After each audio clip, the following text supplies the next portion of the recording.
urte egin zen horma irudi hau, eta denboraren joanak mundu honetan den oro kolpatzen du, ez soilik gu gizakiok, sama astuna da denbora, eta baita artelanak osatzen dituzten materialentzat ere.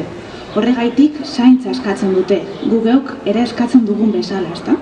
Zaintza eta kasu egitea. 50 urte horietan, horma irudia osatzen duten azulejuek, euria, izotza, haizea, ekaitzak, temperatura aldaketa muturrekoak, kutsadura eta inguruko obra txikien eragina, urradurak eta abar jasan izan dituzte.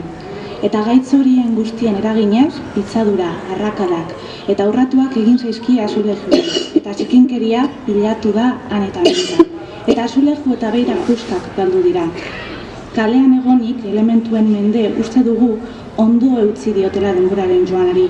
Ausart, baina zaintza behar dute, datozen urteetan orain arte bezain eder ikusi nahi baititugu. Gure lana lehentzeratzean eta kontserbatzean datza. Leheneratzean diogunean jatorrizko materialak kaltetu, eskutatu eta desitzuratzen ditugun elementuak gainjarriak kentzeaz ari gara. Sementua, zikinkeri metatua, intsektu abiak eta bar.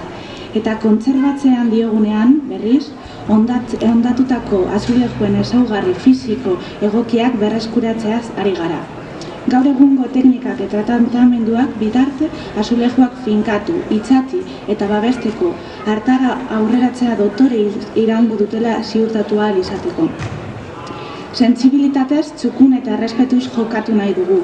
Material bakoitzarik bere egonkortasun fisikoa eta edertasuna berreskuratzeko behar duen sendotasuna emanez. Bakoitzari behar duen neurrian, noski. Hartara, zutik iraungo du horma irudiak, eta zahar berritzelanak amaitu ostean, ikustera hurbilduko direnak gozatu ahal izango dute.